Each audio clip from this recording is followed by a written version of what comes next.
Here's how I'm gonna buy my first house by age 15. Okay, hold up. Since when can a 15-year-old buy a house? What's up, guys? In this video, I'm gonna be reacting to money advice on TikTok. As a fellow finance TikToker, I do see some very odd stuff that goes viral, and it makes absolutely no sense. So today, we're gonna be watching a bunch of different videos and see if we can actually learn something.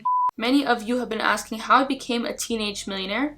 I bet no one asked, but I mean, nice camera work. Oh, okay, nice cars.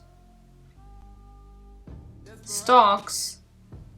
Forex. Okay, so basically, this kid is saying he became a millionaire from stocks and Forex. And if you just go through this guy's account, you're gonna see that there's no value, there's no good content. He's basically just flexing on us in every video. If you want to drive a car like this, you gotta first start a business. This is not my car. This is actually my company's car.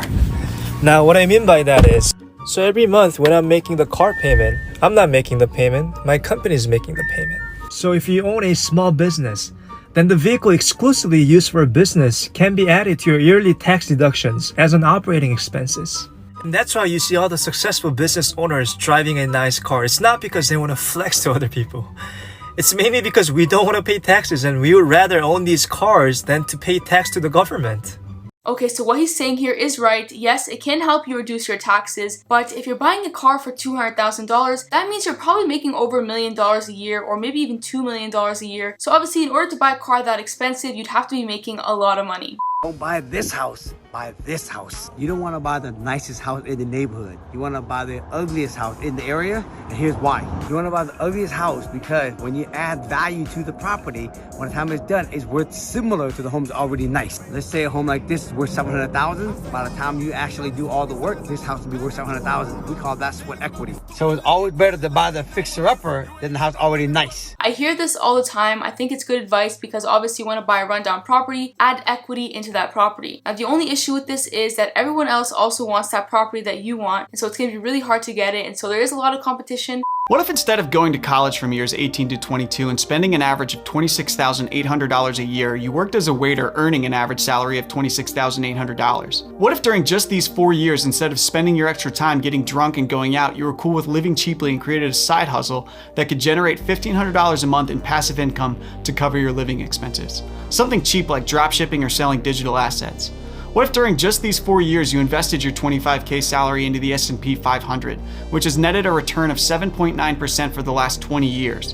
What if after doing this you didn't invest anymore and just left that money in the S&P 500 until you were 55 and did whatever you wanted from years 22 to 55? You would retire a millionaire. That's what would happen. Okay, so let's say you actually do follow this plan and you go ahead and invest $100,000 when you're 22 years old. Well, what's next now? You're obviously going to have to work a job or do something to make money between the ages of 22 to 55. He's basically saying that you don't have to do anything between the ages of 22 and 55, but obviously that's wrong. You have to do something. So would you rather stick to that minimum wage job or go to college? And I would say most people would choose college because you're actually going to get a job that pays more. Unless you do decide you want to start some kind of business or side hustle, then you can obviously do that, but I think majority of people would rather go to college. What's something really important that you should have been taught in school but you weren't? One good Airbnb property can literally set you financially free. And the crazy thing is, you don't even have to own that property. I make multiple seven figures with 100 plus Airbnbs. And the fact is, I don't own most of them. It's called rental arbitrage model. Basically, you're renting an apartment or a house to sublease legally, to rent it on Airbnb, and you make rent on top of your rent.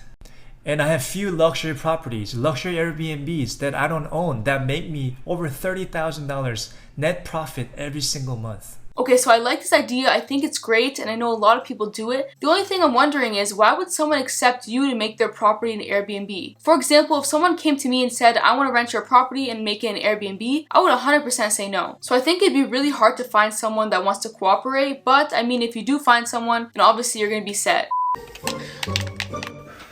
How do you never do any work but always have money for rent? I know, it's amazing, right? For real, where do you get the money? Look, I don't want to say this, but I own this property. You don't rent like me?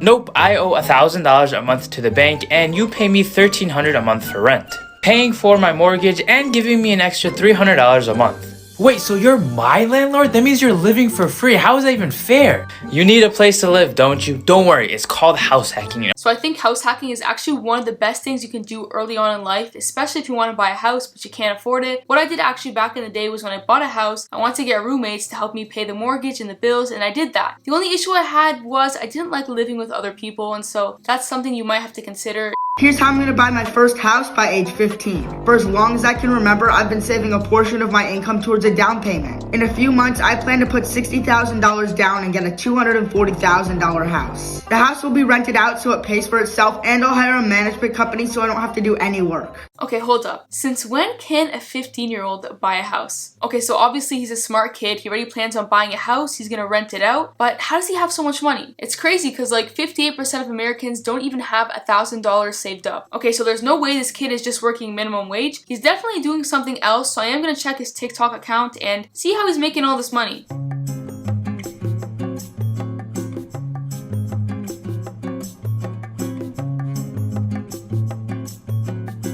What is the biggest waste of money? Getting a degree in gender studies. But I see what he's saying with that. It's really hard to get a job with that degree, and honestly, it's really hard to get a job nowadays with any degree. And so if you don't have something in math, science, technology, or engineering, you're gonna have a hard time trying to find something. And so I do see what he's saying there, but if you do like that and you want to study that, then it's your choice. What is something people are not ready to hear? That being broke is a choice. You know what? I really disagree with this one. Majority of people born in poverty can never find a way to get out, and it's not because they don't want to, they just don't have the resources to do it. Not everyone is as fortunate. And I think it's really weird that he's saying this since he basically did cheat the system to make his money. You should never buy a house in cash because the money you put in the house is basically dead money. So it would be much smarter to take a loan from the bank and only put 10 to 30% down on the house. That way, not all your money is locked up in the house doing nothing. And with the remaining money, you would be better off investing it in the stock market. This is smarter because you're leveraging your money and you will get a much better return on your investment. So this was actually a video I made last year on my TikTok account, and I still do agree with it. I would much rather buy 2 houses and have a mortgage on both of them instead of just buying 1 house and pay it off in cash. Also, depending on where you live, your mortgage interest could be tax deductible. Hi, I'm here to buy a used car. Watch me save thousands of dollars. That one will be $30,000, and since you don't have that much, we can finance it for you at 5.5% interest. No thanks. Why not? Our interest rate is very low.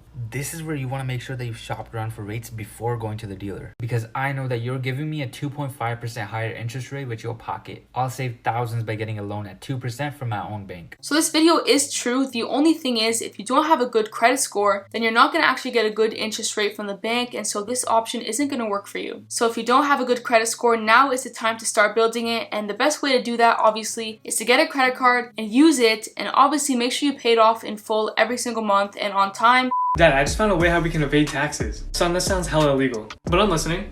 If you have any sort of business, you're allowed to hire your children and pay them up to $12,000 a year. And as long as I'm doing something, you can write all of that as a business expense. So it is legal. Since I only make $12,000 a year, I won't have to pay any federal income tax. Okay, so this is obviously a good way to save money on taxes, especially if your parents have a business or you have a business for your kids. The only thing with this is your children actually have to work in the business. You can't just say they're working in the business and pay them, because one day if the government does decide to audit you, they will figure out that, you weren't doing it right and you will get charged. So just make sure you follow the rules, because I know a lot of people like to bend the rules and it never ends up working out. Hi, I'd like to get a $250,000 student loan so I can get a job that pays me $50,000 a year, please.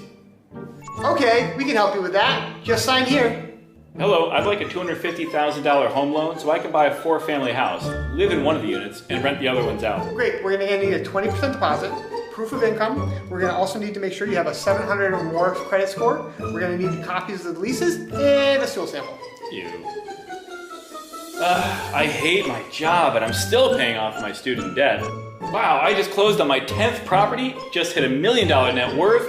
Okay, so I'll be honest, I do not like this video because I do think that student loans are actually a privilege. Because think about it, the government is basically giving you a certain amount of money to go and get an education and become something, I know a lot of people say an education is nothing or it's not worth much now, but trust me, there's so many career paths that you can take today and become really successful with. Let's say you come from poverty and you want to become a doctor but you can't afford it. Well, there you go, you got student loans, and hopefully after you do graduate and you become a doctor, then you can just start paying it back. But as I said, it does give you an opportunity, because if you didn't have those student loans, then you probably wouldn't be able to become a doctor.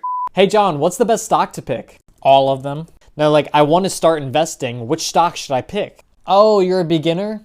Pick all of them. What do you mean pick all of them? I don't have the money to buy every single stock. Let's say you bought one share of VTI. Buying this one share is like owning 3,000 individual stocks. You'll own a tiny sliver of Apple, Microsoft, Amazon. If you bought one share of Tesla and they go bankrupt, you lose everything. If you bought one share of VTI and a company goes bankrupt, you still own 3,000 other companies that are making you money. I actually like this video, especially for beginners looking to get into the stock market. I still invest in index fund ETFs because I like how it's low risk, and also you don't really have to do any research and it's easy to start with, so definitely recommend looking into that. Also, speaking of stocks, if you do want to get a free one worth all the way up to $250, I'll leave a link in the description. Why do rich people use a credit card and borrow money when they already have the money? Why wouldn't you do it? Every millionaire uses this trick. What do you mean? You can borrow some money with your credit card to buy a $10 pizza and then pay the credit card company right away. Okay, but what's the point of doing that? Now here's the trick. If you pay back your credit card company on time, you don't get charged any interest and you build your credit score.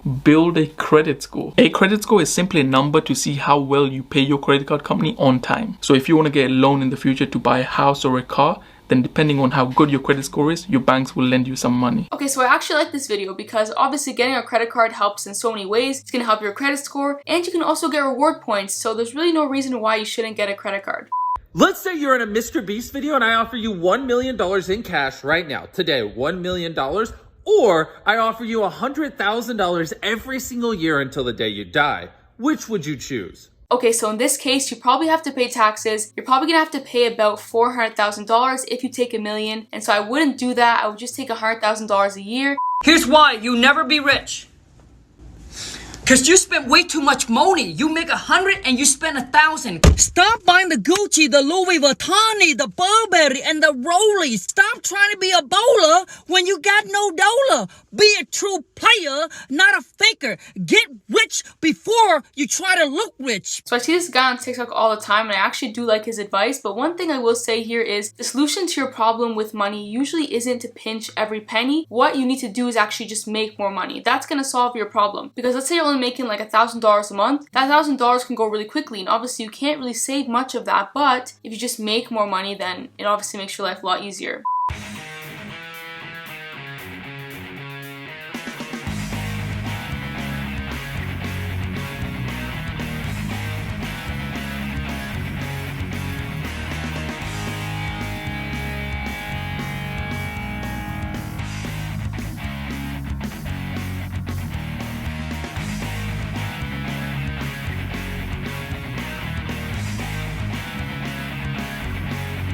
Okay, so there's way too much going on here. Forex, stocks, dropshipping, and personal brand. Honestly, you should just pick one, focus on mastering one, and later on you can kind of dip your toes into other options, but you should never do all these things at once.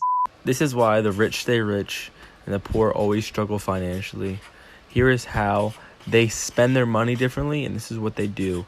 So the poor people, when they get paid, hypothetically, they get their money, and then instantly their money goes towards paying debt. While the middle class, they are struggling, living comfortably, but they're always on the 9-to-5 grind. They can never escape that working mentality. So they get paid, and they pay off their liabilities, and eventually their last step is to finally save a little bit of money. While the rich stay rich for this exact reason. They let their money continue to work for them. They get paid, they start saving first, they pay themselves first. And secondly, they put their money towards investments, and then the investments continue to make more money and profit. I honestly think this is a good introduction video to personal finance, so it does get a check mark from me. And I actually do this at the moment, so whenever I make money, I like to put about 50% of it in the stock market, and when I do that, it makes me money while I sleep. And if you do want to start with this, but you don't really know what to do, I highly recommend looking into dividend stocks, and if you don't know how that works, I'll link a video up here that you can check out. But that's all for this reaction video. Let me know if you guys like these types of videos because I will make more of them. And also, if you do want to learn more about making money, I'll link 2 videos here.